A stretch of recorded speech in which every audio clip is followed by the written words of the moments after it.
வணக்கம் பிள்ளைகளே. நாங்கள் இன்றைக்கு பார்க்க போகிறோம் பணம் ஈட்டுவதற்கு முறையான உழைக்கும் வழிகளை தேடி அறிவோம்.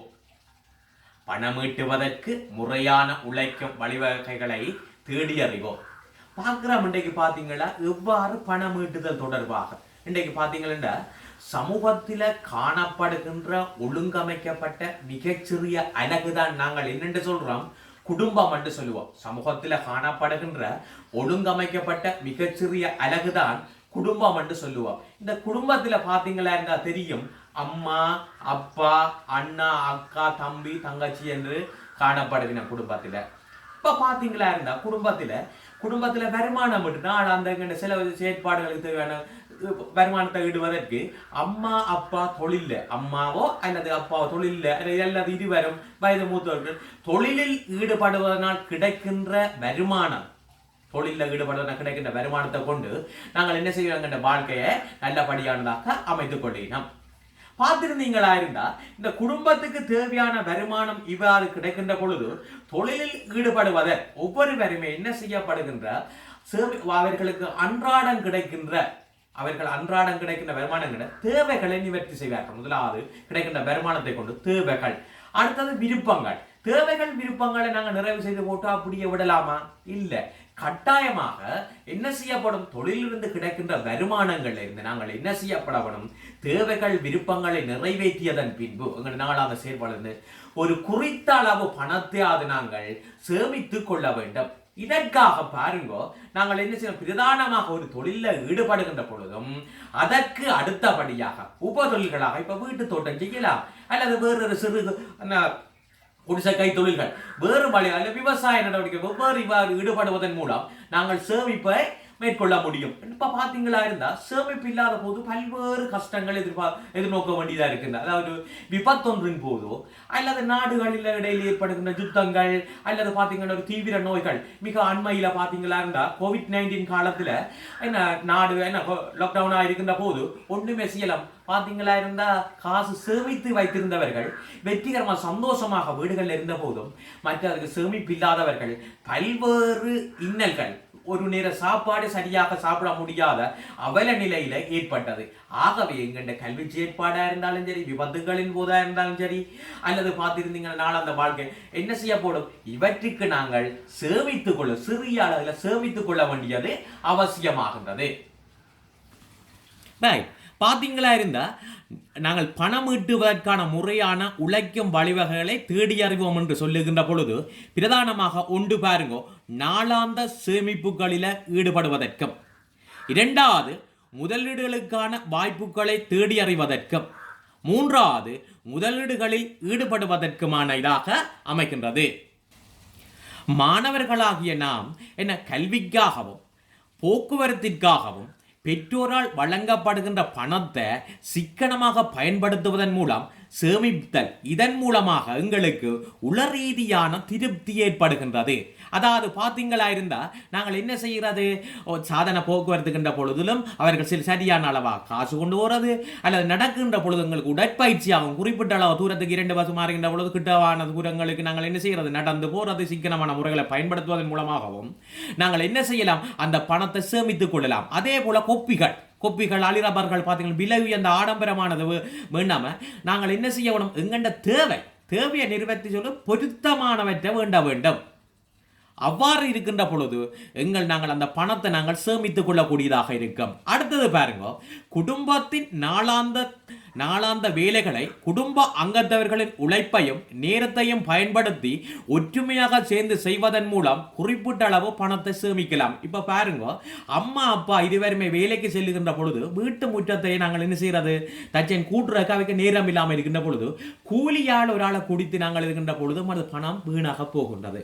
அச்சந்தர்ப்பத்தில் குடும்ப அங்கத்தவர்கள் அனைவருமே, அக்கா நீ இதை கூட்டு, தம்பி நான் இஞ்சால கூட்டுறேன், அம்மா இதை நீங்கள் அள்ளுங்க, அல்ல அப்பா இந்த தடி கஞ்சல பொறுக்கின்ற பொழுது கூட்டுணர்வாக செயற்படுகின்ற பொழுது நமக்கு உடற்பயிற்சி உள ரீதியாக இருக்கும். குடும்பத்தில் ஒற்றுமை பார்த்துருங்கண்டா, குழு உணர்வு இவ்வாறானவற்றின் மூலம் நமக்கு காசும் கொடுக்க மிச்சமாக சேமிக்கப்படுகிறது.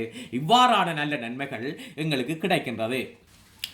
சேமிப்பை பழக்கமாக்கிக் கொள்வோம். இதற்காக பாருங்க, நம்முடைய முன்னோர்கள் எமது தமிழ் முன்னோர்கள் செய்தார் பிடியரிசி பானை. பிடியரிசி பானை. ரெண்டாவது பாருங்க உண்டியல். உண்டியல் முறைகள். அடுத்தது பாருங்க பேங்குகளில் புத்தகங்கள் போட்டு சேமிக்கின்ற முறை இதில் குறிப்பிடப்படுது.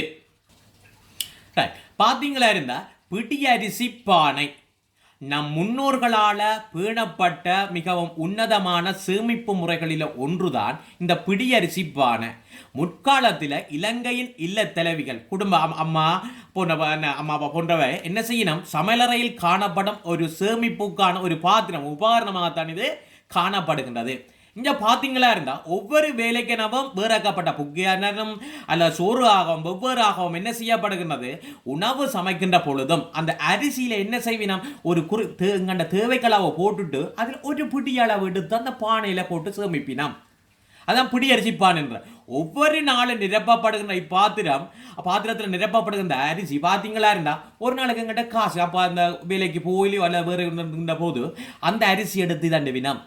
அல்லது பார்த்தீங்கன்னா வேறு ஒரு முக்கிய ஒரு நிகழ்வு ஒன்றுக்கு நாங்கள் இப்போ பொங்க போகிறோம், அல்ல வேறு ஒரு செயற்பாட்டுக்கோ இல்லை அல்லது தானம் ஒன்று கொடுக்குறதோ அல்ல வேறு ஒரு செயற்பாட்டுக்கோ அல்லது என்ன ஒரு பார்த்தீங்களா இப்போ முந்தைய கல்வி செயற்பாடுகளுக்கெல்லாம் என்ன உதவு தொகை இதுக்காக இந்த பிடியரிசியில் சேமித்து பல்வேறு முறைகளில் மேற்கொண்டவ. இவ்வாறான செயற்பாடுகளுக்கெல்லாம் இந்த பிடியரிசிப்பான செயற்பாடு முக்கியம் பெற்ற ஒன்றாக காணப்படுகின்றது. சேமிப்பு முறைகளில் ரெண்டாவது பார்க்குறோம் உண்டியல். நம் முன்னோர்கள் அதை நாட்சார வீடுகள் பழமையான தொன்மையான அந்த வீடுகளை பார்த்துருந்தீங்களா இருந்தால் பண்டைய வீடுகளில் கண்படாத ஒரு மூலையில் ஒதுக்குப்புறமாக குழி தோண்டி வைக்கப்பட்ட உண்டியலில் காசை சேமித்து வைப்பார்கள். அந்த பார்த்தீங்களா இருந்தால் அவ்வாறு சேமிக்கப்படுகின்ற வெவ்வேறு இடங்களில் சேமிக்கப்பட்டு ஒரு அவசர நிலைமைகளின் போது அந்த இது தொடர்பான கதை நீங்கள் கொலசை பிள்ளைகளை நீங்கள் படிச்சுட்டு 6ஆம் ஆண்டு போன வருஷம் அல்லது நீங்கள் அறிந்திருப்பீங்கள். சிபில் வெத்திலசிங்காவின் கதை கூட இதுக்கு ஒரு நல்ல உதாரணமாக காணப்படுகின்றது. அதே போல வங்கிகள் வேறு நிதி நிறுவனங்களில் பிள்ளைகளின் சேமிப்பை ஊக்கப்படுத்த உண்டியல்கள் வழங்குகின்றதை நீங்கள் அறிவீங்கள். பார்த்தீங்களா தெரியும், 100 ரூபா போட்டால் ஒரு பிளாஸ்டிக்கோ அல்லது அந்த களியினால் ஆக்கப்பட்ட உண்டியல் ஒன்று வழங்கப்படுகின்றது. இது சேமிப்பை மேற்கொள்வதற்கான ஒன்றாக காணப்படுது. அடுத்த பாருங்க, உண்டியல் நிறையும் போது மனதிற்கு மகிழ்ச்சியும் திருப்தியும் ஏற்படுது. பார்த்தீங்களா அம்மா அப்பா நான் சேமித்த காசு உண்டியல் நிறைஞ்சிட்டுதே என்று சொல்ல பிள்ளைன்ற உலர் ரீதியான ஒரு பூரிப்பு. அப்பா அம்மா என்ன சந்தோஷப்பட இந்த பிள்ளை பார்த்தியா சின்ன இதுலேயே அவருக்கு தெரியாமல் கொடுக்கின்ற பொழுது நான் உண்ட பேங்கில் நான் இதை போடுறேன் என்று சந்தோஷப்படுகிட்டு அவர்களுக்கு இடையிலான ஒரு குடும்ப மகிழ்ச்சி ஏற்படுகின்றது. அதே போல எமது நாட்டு வளர்ச்சிக்கும் முதலீடு செய்யப்படுவதால் நாட்டின் அபிவிருத்திக்கு ஒரு பங்காளராக மாணவர்களாகிய நீங்களும் மாறக்கூடியதாக இருக்கின்றது. இப்ப பார்க்கிற படத்தை பார்த்தீங்களா இருந்த பிள்ளைகள் வீண் விரயத்தை தடுப்போம் சேமிப்புக்கு உதவுவோம் என்ற எண்ணக்கருவில பார்த்தீங்களா இருந்தா நாங்கள் வீடுகளில் பொழுதுபட்டுகின்ற பொழுது நாங்கள் என்ன செய்கிறோம், தேவையற்ற விதமாக ஒளிருகின்ற இந்த மின்குமிழ்களை நாங்கள் அணைத்து விடுவதும் அதேவேளை சிக்கனமான மின்குமிழ்களை அதாவது இன்றைக்கு பார்த்தீங்களா எல்இடி என்ன வினைத்திறன் மிக்க மின்குமிழ்கள் போன்றவற்றை நாங்கள் பயன்படுத்துறது ஒரு முறையாக காணப்படுகின்றது. அவற்றையுமே நான் தேவையற்ற நேரத்தில் அணைத்து பண்றது மிகவும் சிறப்பு. அதே போல வீட்டில் பார்த்தீங்களா இருந்தா நீர்த்திருகுவடியில இருந்து நாங்கள் ஒவ்வொரு தேவைக்காக என்ன செய்கிறோம், தண்ணியை தொடர்ந்தாக திறந்து விடுறோம். என்ன தேவைக்கு நாங்கள் திறந்து போட்டு உடனடியாகவே மூடுறது அல்லது சொட்டு போடுகின்ற போது அவற்றை நீர் திருகுடைய சீர் செய்கிறது அல்லது திரள் சீல் டேப்பான்னு சொல்ற புதியிட நாடா போட்டு அவற்றை நீர் சிந்துவதை தடுத்து கொள்வதும் நாங்கள் சிக்கனத்தன்மையை மேற்கொள்ளக்கூடியதாக இருக்கின்றது.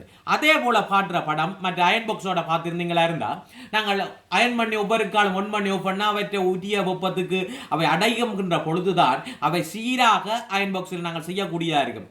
ஆகவே நாங்கள் ஒரேவாக உடுப்புகளை தோய்த்து அவ்வாறாக நாங்கள் அயன் பண்ணுகின்ற பொழுது என்ன செய்து கொள்ளலாம், நாங்கள் மின்ன சேமித்துக் கொள்ளக்கூடியதாக இருக்கும். மின்பட்டியல்ல இருந்துங்களை நாங்கள் என்ன செய்து குறைத்துக் கொள்ளக்கூடியதாக இருக்கும். மற்றது பார்த்துருந்தீங்களா இருந்தா இன்றைக்கு பார்த்தீங்கன்னா ஃபுட் சிட்டி அதுகளுக்கு போகின்ற பொழுது எங்கள் நாளாந்தம் எங்களோட தேவைக்கு என்ன தேவை, என்ன மரக்கறிகள், என்ன பழ வகைகள், இல வகைகள் சரக்கு அந்த பார்த்தீங்களா இந்த நாள் அந்த தேவையான பொருட்கள் என்னென்று பட்டியல் படுத்தி கொண்டு போகின்ற பொழுது அவற்றை நாங்கள் சிறப்பாக எங்களோட தேவைக்கேற்றதாக வேண்டி வீண் விரயத்தை தடுத்து கொள்ளவும் நாங்கள் என்ன செய்து கொள்ள சேமிப்பை ஏற்படுத்தி கொள்ளக்கூடியதாகவும் இருக்கும். இதனை விட பார்த்தீங்களா இருந்தா பிள்ளைகள் படத்தில் காணப்பட்டதை தவிர மற்றபடி பார்த்தீங்களா இருந்தா நாம் வீடுகளில் தேவையற்ற விதத்தில் அடிக்கடி அல்லது பல தடவைகள் குளிர்சாதன பெட்டியை திறந்து மூடுவதை தவிர்த்தல். அதே போன்று பழங்கள் அல்லது மரக்கறிகளை வெட்டும் போது சரியான கூரான உபகரணங்களை பாவித்து வீணாகும் அளவை குறைத்து கொள்ளுதலும் சிறப்பானது. அதே போன்று தேவையான அளவு மட்டும் உணவுகளை சமைத்தல், அளவுக்கு அதிகமாக சமைப்பதை தவிர்த்துக் கொள்ளுதல். மற்ற பார்த்தீங்களா இருந்தா போத்தல்கள் முதலியவற்றில் மீண்டும் மீண்டும் பயன்படுத்துதல், ரீசைக்கிள், அதாவது பயன்படுத்தக்கூடியன என்று விஞ்ஞானபூர்வமாக இருக்கின்ற பொருட்களை மாத்திரமே நாங்கள் என்ன செய்ய வேணும், மீண்டும் மீண்டும் பயன்படுத்த உச்ச பயனை பெற்றுக்கொள்ளக்கூடியதாக இருக்க வேண்டும். அடுத்த பாருங்க, அப்பியாச கொப்பி, பேனை, நிறப்பேனை, பென்சில்கள் முதலியவற்றை வீணாக்காது முறையாக பாவித்தலும். அவை நாங்கள் என்ன செய்ய வேணும் பார்த்துட்டீங்கன்னா, விருப்பத்தின் ஆசையின் காரணமாக அதிக அளவு விலை கொடுத்தாது நாங்கள் அவற்றை எங்களுக்கு சிறப்பாக எழுதக்கூடியதும் நன்கு நீண்டகால பாவிக்கக்கூடியதுமானது பற்றி நாங்கள் வேண்டி போட்டு ஒரு வாசத்துக்காகவோ அல்லது அவற்றின் கவர்ச்சித்தன்மைக்காக நாங்கள் வேண்டுகின்ற பொழுது அவை உடைந்து பழுதாகின்ற தன்மையாகிவிடும். அவற்றை விட நாங்கள் பொருத்தமானவற்றை தெரிவு செய்து கொள்ளுதல் மிகவும் நல்லது. பார்த்தீங்களா இருந்தா எமது ஓய்வு நேரத்தை சுய தொழில் செய்வதற்காக செலவிடுவதன் மூலம் பல்வேறு நன்மைகளை நாங்கள் பெற்றுக்கொள்ளக்கூடியதாக இருக்கின்றது. தனிய உடல், உள, சமூக, ஆன்மீக ரீதியிலான பல்வேறு நன்மைகள் எங்களுக்கு கிடைக்கின்றது.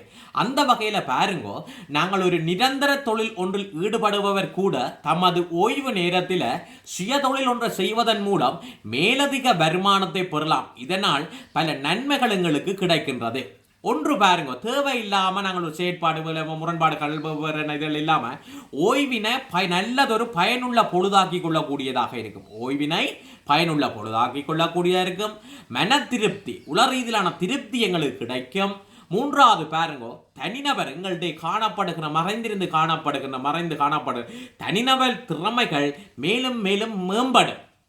4, தொழிற்பயிற்சி பெற சந்தர்ப்பம் கிடைத்தல். வீட்டில் அவை பார்த்தீங்கன்னா இந்த சகோதரங்கள் மற்றாக்களும் அதில் இருந்து அந்த செயற்பாடுகளில் ஈடுபட்டு கொள்ளுவினோம். அடுத்தது பாருங்க, சமூக தொடர்புகள் விருத்தியாக்கப்படல். இந்த தொடர்பாக என்னென்று செய்த இது என்னென்று செய்கிறது என்ன தொடர்பாக பல்வேறு பேர் தொடர்பு கொள்ளுவினோம். இதால் பல்வேறு தொடர்புகளும் என்ன செய்யும், விருத்தியாக்கப்படுதல். சமூக அந்தஸ்தும் அவருக்குரிய நட்பெயரும் விருத்தியடைதல். குடும்ப உறுப்பினர்களுடைய ஒத்துழைப்பும் விருத்தியடைதல். பல்வேறு விதமான ஒத்துழைப்புகளும் குடும்பத்துக்கு நல்ல ஒரு உறவும் மேம்படுது. அடுத்த பாருங்க, வியாபாரத்துறையில் முன்னோக்கி நகர வாய்ப்பு கிடைத்தலும் எதிர்கால சேமிப்பு நாட்டின் அபிவிருத்திக்கு ஒரு நல்லதொரு பங்காளராகவும் அவர் உருமாறிக்கொள்ளக்கூடியதாக அமைக்கின்றது. உழைப்போம், மகிழ்ச்சி அடைவோம், முன்னேறுவோம். பார்த்தீங்களா இருந்த பிள்ளைகள் ஆக்கத்திறன் உள்ளவர்கள் தமது திறமையை பயன்படுத்தி பட்டம், சிறுவர்கள் அதிகளவு விரும்புகின்ற பட்டம், பார்த்தீங்களா இந்த கலாச்சார இதுகளில் வெசாக்கூடு மற்றும் பார்த்தீங்கன்னா வாழ்த்து அட்டைகள் ஆகியவற்றை உருவாக்கி விற்பனை செய்து மிக இலகுவாக பணம் உழைக்கின்றனர்.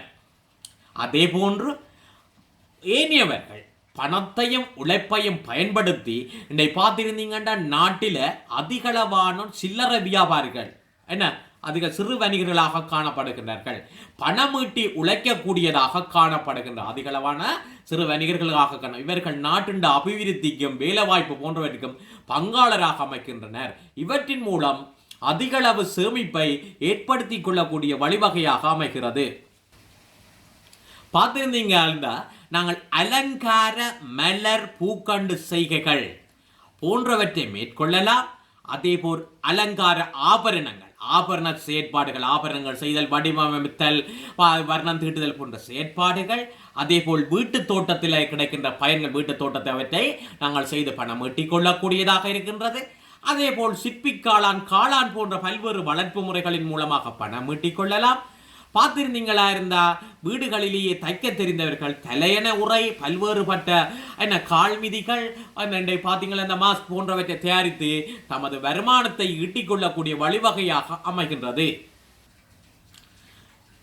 அடுத்த பார்த்தமா இருந்தா நிதி நிறுவனங்களில் சேமிப்பை ஆரம்பித்தல். எமக்கு கிடைக்கின்ற வருமானங்களை கொண்டு, இவ்வாறு சொல்லப்பட்ட இவற்றிலிருந்து கிடைக்கின்ற வருமானங்களை கொண்டு தனிநபருக்கு இலாபத்தை தரக்கூடியதாக அமையும். இரண்டாவது பாருங்க, தேவையான போது பணத்தை மீள பெற்றுக்கொள்ளலாம். அரச தனியார் நிறுவனங்களில் காணப்படுகின்றன. அடுத்தது பார்த்தீங்கன்னா பிரதானமானது, நாங்கள் இந்த அளவு தான் இருக்கின்ற பொழுதும் நிதி நிறுவனங்களில் சேமிப்பை மேற்கொள்ளுகின்ற பொழுது அவை பிரதானமாக நாங்கள் கவனத்திற்கொள்ளப்பட வேண்டிய மத்திய வங்கியில் பதிவு செய்யப்பட்டுள்ளதா, அவர்கள் முன்னுக்கு காட்சிப்படுத்தியிருப்பார்கள். நாங்கள் தேவையற்ற இவ்வளவு கஷ்டப்பட்டு சேமித்த பணத்தை இழக்காது நிச்சயமாக நாங்கள் அறிந்து கொள்ள வேண்டும். மத்திய வங்கியில் பதிவு செய்யப்பட்ட நிதி நிறுவனங்களில் மாத்திரம்தான் எமது நடவடிக்கைகளை மேற்கொள்ளுதல் சிறந்தது. சேமிப்பு செய்வதற்கு ஏற்ற நிறுவனங்கள் வணிக வங்கிகள், சேமிப்பு வங்கிகள், அபிவிருத்தி வங்கிகள், கூட்டுறவு கிராமிய வங்கிகள், சமுத்தி வங்கிகள், கூட்டுறவு கடன் வழங்கும் சபைகள், நிதி நிறுவனங்கள், இது போன்ற அரச அங்கீகாரம் பெற்ற நிறுவனங்களிலும் அதே போன்று மத்திய வங்கியில் பதிவு செய்யப்பட்ட நிதி நிறுவனங்களில் மாத்திரமே நமது செயற்பாடுகளை நாங்கள் மேற்கொள்ளுதல் அவசியம். இதுவரையில் நாங்கள் கற்ற விடயங்களை அடிப்படையாக கொண்டு பின்வரும் வினாக்களுக்கு உங்களுடைய அபியாச கோப்பியில் விடைகளை எழுதி வாருங்கள். முதலாவது, மாணவர்களாகிய நாம் பணத்தினை சேமித்துக் கொள்ளக்கூடிய வழிவகைகள் இரண்டினை குறிப்பிடுக. 2, முன்னோர்கள் பின்பற்றிய சேமிப்பு முறைகள் 2 தருக. 3, வீண் விரயத்தை தடுக்கும் வழிமுறைகள் 5 தருக. அதாவது வீடாக இருக்கலாம் அல்லது பாடசாலையாக இருக்கலாம், வீண் விரயத்தை தடுப்பதற்கேற்ற வழிமுறைகள் 5 குறிப்பிடுக. 4, நாம் நிதி நிறுவனங்களில் சேமிப்பை மேற்கொள்ளுகின்ற போது பிரதானமாக கவனத்திற்கொள்ள வேண்டிய விடயம் யாது? 5, சேமிப்பு செய்வதற்கு ஏற்ற நிறுவனங்கள் 5 தருக. 6, ஓய்வு நேரத்தில் சுய தொழிலில் ஈடுபடுவதால் நமக்கு கிடைக்கும் அனுகூலங்கள் 6 குறிப்பிடுக.